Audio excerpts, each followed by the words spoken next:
Hello again, fellow teachers. I hope that you were able to have a wonderful long Easter weekend.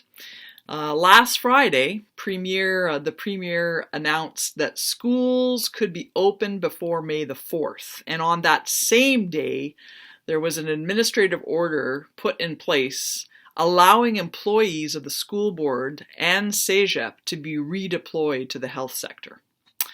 So to begin with, I want to reassure you that QPAT's first priority is your health and safety. We'll make sure that the proper actions are being taken if schools are to be reopened. According to the Act respecting occupational health and safety, every worker has a right to working conditions that have proper regard for his health, safety, and physical well-being. The administrative order that was put in place will be used if workers are needed in the health sector. In the decree, there is an obligation to consult unions on the redeployment of staff. Your unions represent your voices, and those voices will be heard. Today, Legault affirmed that even though there is a decree, he is asking for volunteers, and specifically looking for teachers that are teaching in the health sector. Again, health and safety are the priority. On another note, we finally received some directives for the vocational and adult sectors. There's not a lot of details, but I can summarize as follows.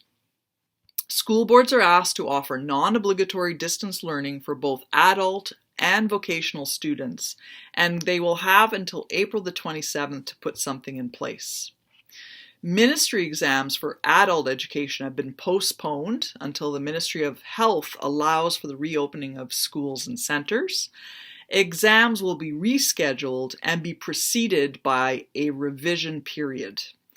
In vocational education, it will have to be decided with the help of the Ministry of Education and school teams which competencies can be acquired through distance learning.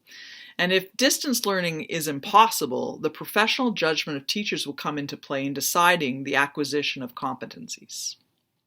Similarly, as in the youth sector, the ministry hopes that students in the adult and vocational sectors will be contacted in order to follow up on their academic progress with a particular focus on students with difficulties or particular needs. School teams will be contacted by their center directors to discuss these directives in more detail. Flexibility is always the key to smooth transition, and it's important that you have any concerns or issues, you must contact your center director to have a discussion. You can find these directives in the form of a letter on the QPAT website. I sure hope that once this pandemic is over, that society will see the importance of public sector workers. Public sector workers are the ones that are holding things together. Thank you for your work. Stay home and stay safe.